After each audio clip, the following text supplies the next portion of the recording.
3 फरवरी 1976 को सुबह 8 बजे 5 सोमाली आतंकवादियों ने एक फ्रेंच स्कूल बस का अपहरण कर लिया और सभी हिरासत में लिए गए एफएलसी कर्मियों की रिहाई की मांग की। फ्रेंच सरकार सोमाली क्षेत्र की स्वतंत्रता पर सहमत हो गई। अगर 36 घंटे के भीतर कोई जवाब नहीं मिला तो वे सभी बंधकों को मार देंगे। इस घटना ने बाद में बड़ी विवाद उत्पन्न की।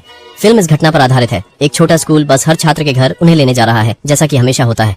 सब कुछ सामान्य है। बच्चे खुशी खुशी स्कूल जाते हैं, शिक्षक भी जल्दी स्कूल आते हैं। अचानक जब स्कूल बस एक छात्र के घर के सामने रुकती है, कई आतंकवादी कार में घुस जाते हैं। ड्राइवर को नियंत्रित करने की कोशिश करते हैं। अपनी और बच्चों की सुरक्षा के लिए ड्राइवर को उनकी बात माननी पड़ती है। ड्राइवर सहित 31 लोगों की स्कूल बस का अपहरण कर लिया जाता है और वे सीमा की ओर बढ़ते हैं। बस में बैठे छात्र नहीं जानते कि क्या करना है। वे केवल डर के मारे सिर झुका सकते हैं। इस समय एक बच्चा इतना डर जाता है और आतंकवादियों से कहता है कि वह घर जाना चाहता है, लेकिन आतंकवादी उसे चेहरे पर थप्पड़ मार देता है, विदेशी भाषा में बोलते हुए। छात्र के चेहरे से पिटाई के कारण खून बह रहा है, बोलने की हिम्मत नहीं कर रहा। इस समय जब सैन्य लोगों को खबर मिलती है तो 2 गाड़ियां भी पीछा करने के लिए भेजी जाती हैं। पीछा करने वालों का सामना करते हुए आतंकवादी बिल्कुल भी नहीं डरते। वह ड्राइवर से तेज चलाने के लिए कहता है और साथ ही सैन्य वाहन पर सीधे गोली चलाने के लिए कहता है। फिर सैन्य कर्मी पास आने की हिम्मत नहीं करते, केवल दूरी बनाए रखते हैं और उसका पीछा करते हैं। जब सीमा रक्षकों को खबर मिलती है तो वे तुरंत सीमा बंद कर देते हैं और सड़क पर कांटेदार पट्टी बिछा देते हैं। स्कूल बस को सीमा पर रुकने के लिए मजबूर किया जाता है। चूंकि यह सोमालिया और फ्रांस की सीमा के ठीक बीच में है, दोनों पक्षों की सेनाएं जल्दबाजी में कार्य करने की हिम्मत नहीं करती, क्योंकि थोड़ी सी लापरवाही युद्ध का कारण बन सकती है। लेकिन यह आतंकवादियों को एक अवसर भी देता है। आतंकवादियों का नेता ड्राइवर को कार से बाहर निकलने के लिए मजबूर करता है और उसे फ्रांसीसी सीमा पर संदेश ले जाने के लिए कहता है। यदि वे जल्दबाजी में कार्य करते हैं तो बंधकों को सीधे मार देंगे और वे एक गतिरोध में हैं। एक कप्तान जिसका नाम आंद्रे है, अपनी बेटी के साथ अस्पताल में एक छोटी सर्जरी कराने आया है। एक नर्स अंदर आती है और उसे याद दिलाती है कि उसका फोन कॉल है। आंद्रे की अभिव्यक्ति से पता चलता है कि यह गंभीर है। फिर आंद्रे राष्ट्रीय सुरक्षा ब्यूरो के प्रमुख से मिलता है। मैडम आंद्रे को अपहरण की घटना के बारे में बताती हैं। आतंकवादी की शर्त सोमालिया की स्वतंत्रता और कुछ राजनीतिक कैदियों की रिहाई है। इस बीच क्योंकि कार में 3 बच्चे अमेरिकी हैं, इसलिए संयुक्त राज्य अमेरिका भी सैन्य सलाहकार भेजेगा। दबाव में एक जनरल को भी सीधे मौके पर कमान के लिए भेजा जाता है। लेकिन अब सीमा पर कोई भी जल्दबाजी में कार्य करने की हिम्मत नहीं करता। चर्चा के बाद वे आंद्रे को ढूंढते हैं और उसे नागरिकों के रूप में अपनी टीम के साथ बाहर जाने के लिए तैयार करते हैं। इससे मीडिया का ध्यान आकर्षित नहीं होगा और अगर कुछ अनियंत्रित होता है तो उनके पास जनता से निपटने के लिए कुछ तर्क भी हैं। फ्रांसीसी सीमा की इस तरफ एक कार अचानक से गुजरती है। एक महिला कार से बाहर निकलती है। वह बच्चों की शिक्षिका है। वह छात्रों को शांत करने के लिए स्कूल बस में जाना चाहती है, लेकिन अधिकारी उसके जाने से सहमत नहीं है, क्योंकि इससे आतंकवादी नाराज हो सकता है। इस समय सेना का जनरल भी मौके पर पहुंचता है, इसलिए जब अधिकारी व्यस्त होता है तो शिक्षिका चुपके से बाहर निकल जाती है। बस में आतंकवादी भी उसे आते हुए देखता है, इसलिए वह एक बंधक के साथ बस से बाहर निकलता है। जाहिर है आतंकवादी नहीं चाहता कि शिक्षक पास आए। आतंकवादी शिक्षक को वापस जाने के लिए मजबूर करता है, लेकिन शिक्षक उसे बताती है कि अब फ्रांसीसी सेना पूरी तरह से सशस्त्र है। अब बस में कोई भी वयस्क नहीं है जिसे बच्चे जानते हो। यदि वे संचालन में सफलता प्राप्त करना चाहते हैं तो उन्हें सुनिश्चित करना होगा कि बच्चे भावनात्मक रूप से नियंत्रण से बाहर न हो और शिक्षक उन्हें शांत करने के लिए सबसे अच्छा व्यक्ति है। अंततः शिक्षक द्वारा आतंकवादी को मना लिया जाता है। वह शिक्षक को बस में चढ़ने की अनुमति देता है और इस शिक्षक के जोर देने का एक और कारण यह है कि उसका अपना बच्चा भी बस में है। अब आंद्रे की स्नाइपर टीम भी उतर चुकी है और संयुक्त राज्य अमेरिका के सैन्य सलाहकार से मिलती है। 6 लोगों का एक समूह कार से यात्रा करने के बाद सीमा पर आता है। क्योंकि उनकी पोशाक बहुत शौकिया है, उन्हें जनरल और अन्य लोग भी पसंद नहीं करते। लेकिन उन्हें नहीं पता कि यह स्नाइपर टीम इस ऑपरेशन की मुख्य ताकत है। कमांड रूम में कुछ समय तक निरीक्षण करने के बाद जनरल कहते हैं कि कुल 4 आतंकवादी हैं, लेकिन अब ऐसा लगता है कि उन्हें सोमालिया में समर्थन प्राप्त है और क्योंकि उन्हें सोमाली सीमा तक स्वतंत्र पहुंच है, इसलिए यह निर्धारित करना मुश्किल है कि उनके पास कुल कितने लोग हैं। स्थिति का पता लगाने के लिए आंद्रे स्नाइपर से छत पर आने के लिए कहते हैं ताकि वे निरीक्षण कर सकें और वह रात का फायदा उठाकर सीमा पार करते हैं। लेकिन अब जो वे देखते हैं वह सब मैदान है। स्नाइपर के रूप में कार्य करने के लिए बिल्कुल भी जगह नहीं है। अनुकूल परिस्थितियां प्राप्त करने के लिए आंद्रे बस के पीछे चुपके से जाते हैं, लेकिन जब वह पहुंचता है तो वह लगभग एक आतंकवादी से मिल जाता है। जब वह एक अनुकूल स्नाइपिंग स्थिति खोजने वाला होता है तभी अचानक एक आतंकवादी शिक्षक को बस से बाहर ले जाता है। ऐसा लगता है कि वह बाहर आना चाहती है और शौचालय जाना चाहती है। इस समय शिक्षक भी बस के पीछे आंद्रे को देखती है। आंद्रे भी अपनी आंखों से उसे बताता है कि जल्दबाजी में कोई कदम न उठाए। शिक्षक के वापस जाने के बाद आंद्रे फिर से निरीक्षण शुरू कर रहा है। अप्रत्याशित रूप से इस समय सोमालिया की तरफ से एक सर्च लाइट चालू हो जाती है।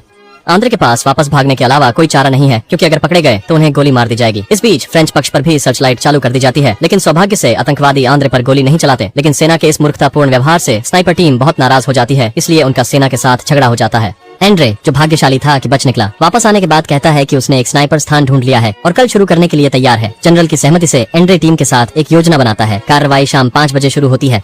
उन्होंने सोमालिया और फ्रांस की सीमा के बीच के केंद्र में एक स्नाइपर पोस्ट स्थापित किया जो सीधे स्कूल बस के सामने है। इस ऑपरेशन में केवल एक ही गोली चल सकती है, इसलिए हथियार और उपकरण तैयार होने चाहिए। इस बीच उन्हें अपने अपने भूमिकाएं सौंपनी होंगी। प्रत्येक व्यक्ति एक आतंकवादी के अनुरूप है। जब समय आएगा आंद्रे आदेश देंगे। वे एक ही समय में आतंकवादियों को गोली मारकर मार देते हैं। सफलता या असफलता इस गोली पर निर्भर करती है। समय जल्द ही आ रहा है। अगली सुबह जल्दी टीम चक्कर लगाकर फ्रांस से बाहर निकलती है। फ्रांस की सीमा की बाट को काटकर फिर ढलान की आड़ में स्नाइपर पॉइंट तक पहुंचती है। आने के बाद सभी जल्दी से एक उपयुक्त स्नाइपर स्थिति ढूंढ लेते हैं। आंद्रे के असाइनमेंट के तहत बाकी चारों ने अपने अपने लक्ष्य ढूंढ लिए हैं। लक्ष्य निर्धारित करने के बाद फिर से पुष्टि करनी होती है कि लक्ष्य को मारा जा सकता है। यह पुष्टि सबसे कठिन है क्योंकि बस में बहुत सारे लोग हैं। वे यह सुनिश्चित नहीं कर सकते कि कर्मियों का स्थान स्थिर है। यही कारण है कि आतंकवादियों को स्नाइप करना बेहद कठिन है। कई दौर में पुष्टि की गई, केवल तभी वे अपनी इच्छानुसार अपने लक्ष्यों की पुष्टि कर सकते हैं। फिर आंद्रेई कमांड रूम को कॉल करते हैं, लेकिन जनरल उन्हें स्थिर रहने के लिए कहते हैं। आंद्रेई के पास उन्हें पहले आराम करने के लिए कहने के अलावा कोई विकल्प नहीं है, क्योंकि उच्च अधिकारी के नवीनतम आदेश के अनुसार उन्हें तब तक इंतजार करना होगा जब तक बस में कोई आतंकवादी न हो, तभी वे गोली चला सकते हैं। उच्च अधिकारी सोचते हैं कि जब कार में आतंकवादी होते हैं तो गोली चलाना बच्चों की जान को खतरे में डालना है, इसलिए उच्च अधिकारी स्नाइपर टीम को स्थिर रहने देने जा रहे हैं। पहले वार्ताकारों को काम करने दें। हालांकि टीम को लगता है कि यह अत्यंत मूर्खतापूर्ण व्यवहार है। आखिरकार आदेश तो आदेश है। टीम के पास पालन करने के अलावा कोई विकल्प नहीं है। वहाँ सोमालिया में सेना भी 3 पिकअप ट्रक चलाती है और 2 MG-42 मशीन गन ले जाती है। 60 से अधिक सैनिक दोपहर तक आदेश का इंतजार करते हैं। वे कहते हैं कि वार्ताकार अब स्कूल बस के पास जाता है और बच्चों के लिए पानी लाता है। उन्हें यह भी नहीं पता कि सोमालिया से अतिरिक्त बल आ रहे हैं। जब वार्ताकार पहुंचता है तो वह चाहता है कि आतंकवादी पहले घायल बच्चे को छोड़ दें। यह सिर्फ सुरक्षा के कारण है, लेकिन आतंकवादी इसकी परवाह नहीं करते। सुनते ही कि बंधक को ले जाया जा रहा है, वे तुरंत उसके सिर पर बंदूक तान देते हैं। यह देखकर स्नाइपर टीम जल्दी से निशाना साधती है और तैयार रहती है। इस समय शिक्षक भी कहते हैं कि बच्चे को पहले जाने दें। इसके बाद उसके सिर पर भी बंदूक है। वार्ताकार अभी भी बच्चे को ले जाने के लिए कह रहा है, लेकिन आतंकवादी उसे ऐसा कैसे करने दे सकते हैं। बातचीत विफल हो जाती है। वे केवल वार्ताकार का शव ही वापस ला सके। हालांकि आंद्रे गुस्से में है, कोई और तरीका नहीं है, क्योंकि अब वे यह गारंटी नहीं दे सकते कि वे आतंकवादियों को मार सकते हैं। थोड़ी देर इंतजार करने के बाद 2 और आतंकवादी आ रहे हैं। शिक्षक बाहर आकर आतंकवादियों के नेता से कहती हैं, अब यह बच्चा जिसे उसने मारा था उसकी हालत और खराब हो रही है, यहाँ तक कि घाव में संक्रमण हो रहा है। वह उससे कुछ दवा लाने के लिए कहती है। भोली भाली सोच पर जल्दी ही हंसी उड़ाई जाती है। इस समय 2 आतंकवादी आते हैं और नेता को बताते हैं कि उनकी मदद जल्द ही वापस आ जाएगी और बस सभी बच्चों को लेने आएगी। आंद्रेई ने देखा कि आतंकवादियों के पास मदद आ रही है, इसलिए उन्होंने दूसरों को अस्थायी रूप से कमान संभालने दी। वह कमांड रूम में वापस जाता है। वापस आने के बाद जनरल भी उसे बताता है कि अब वे रोमानियाई परिवार को लिखने जा रहे हैं। उम्मीद करते हैं कि पैसे से बच्चे को छुड़ा लेंगे। यह बचकाना व्यवहार फिर से आंद्रेई को निरुत्तर कर देता है, क्योंकि अब यह बहुत स्पष्ट है कि आतंकवादी पैसे नहीं चाहते। उनका लक्ष्य सिर्फ सोमालिया को स्वतंत्र बनाना है। लेकिन जनरल उसकी बात बिल्कुल नहीं सुनता। अनिच्छा से आंद्रेई के पास यह कहने के अलावा कोई विकल्प नहीं है कि अब उनके पास एक स्नाइपर की कमी है। अमेरिकी सैन्य सलाहकार ने वियतनाम में 3 मिशन किए हैं, इसलिए वह उसे अपनी टीम में चाहता है। इसी समय शिक्षक घायल बच्चे के साथ वापस आता है। कोई नहीं जानता कि उसने आतंकवादियों को कैसे मनाया, लेकिन इससे कोई फर्क नहीं पड़ता, क्योंकि बच्चा सुरक्षित वापस आ जाता है। शिक्षक यह भी बताते हैं कि आतंकवादी हथियारों का वितरण कर रहे हैं और वे बच्चों के साथ पीछे हटने की तैयारी कर रहे हैं। आंद्रे यह भी कहते हैं कि वे बच्चों के पानी में नींद की गोलियां डालने जा रहे हैं, जब इसे वितरित किया जा रहा है ताकि जब बच्चे सो जाएं तो स्नाइपिंग की संभावना बहुत अधिक हो जाए। शिक्षक भी नींद की गोलियों वाला पानी भेजते हैं। उन्हें सभी को पानी पीते हुए देखने के बाद स्नाइपर टीमें अपने लक्ष्यों को फिर से वितरित करना शुरू करती हैं। इस बार बच्चों की शांति से उन्हें लक्ष्य की पुष्टि करना बहुत आसान हो जाता है। कुछ समय बाद बस में सभी बच्चे सो जाते हैं। स्नाइपर टीम के आगे बढ़ने का समय है। हालांकि कमांड रूम से एक कॉल आता है जिसमें कहा जाता है कि कार्रवाई रद्द कर दी गई है, क्योंकि अब वरिष्ठ अधिकारी कहते हैं कि अब सोमालिया ने बहुत सारी सेना इकट्ठा कर ली है। अगर वे गोली चलाते हैं तो इसका मतलब है कि सीधे सोमालिया के साथ युद्ध करना, लेकिन आतंकवादी समर्थन को देखते हुए बस सीमा पर आ गई है। अगर और इंतजार किया तो बच्चे शायद कभी वापस नहीं आएंगे। आंद्रेई बिना सोचे समझे ईयरफोन उतार देता है, क्योंकि उसने सीधे अवज्ञा करने का निर्णय लिया है। फिर वह टीम के साथ बातचीत शुरू करता है, क्योंकि अब वे अवज्ञा कर रहे हैं। बचाव मिशन अब आधिकारिक नहीं है और शायद गोलीबारी के बाद उन्हें सोमाली सेना के हमले का सामना करना पड़ेगा। ऐसी परिस्थितियों में टीम में हर कोई ज्यादा कुछ नहीं कहता। वे बस चुपचाप अपनी स्नाइपर राइफल उठाते हैं और शूट करने की तैयारी करते हैं। अमेरिकी सलाहकार भी वही करता है। बहुत सटीक, सबको मार दिया। अब सोमाली पक्ष भी गोलियों की आवाज सुनकर हरकत में आ जाता है, लेकिन उन्हें स्नाइपर की स्थिति का पता नहीं है। फिर शिक्षक भी जल्दी से बच्चों को जगाकर पीछे हटने की तैयारी करता है, लेकिन बस पर न होने वाला आतंकवादी भी बस की ओर दौड़ता है। जब वह देखता है कि उसका साथी मारा गया है तो वह गोली चलाना चाहता है, लेकिन वह यह कैसे कर सकता है। ये गोलीबारी भी सीधे स्नाइपर की स्थिति को उजागर करती है।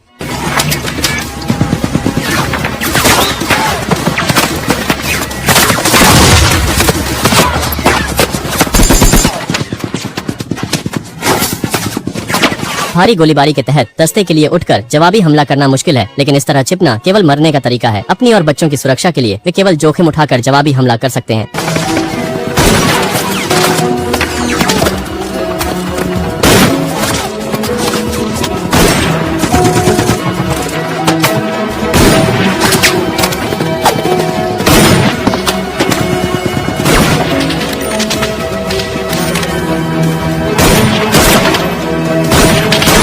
जैसे जैसे लड़ाई तेज होती है, दस्ते को पता है कि उनका उद्देश्य लड़ना नहीं बल्कि बच्चों को बचाना है। इसलिए जब उनकी फायर पावर थोड़ी कमजोर होती है, वे बारी बारी से कवर का उपयोग करते हैं और एक ही समय में बस की ओर बढ़ते हैं। बस में शिक्षक भी बंदूक उठाकर जवाबी हमला करते हैं।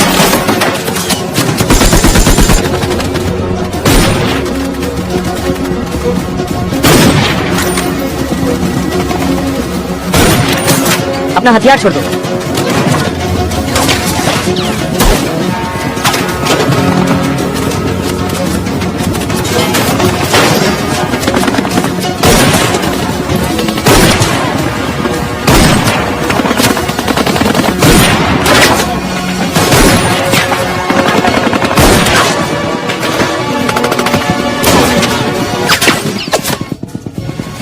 सोमालिया सेना के लगातार नजदीक आने के साथ वे बस में एक ग्रेनेड फेंक देते हैं।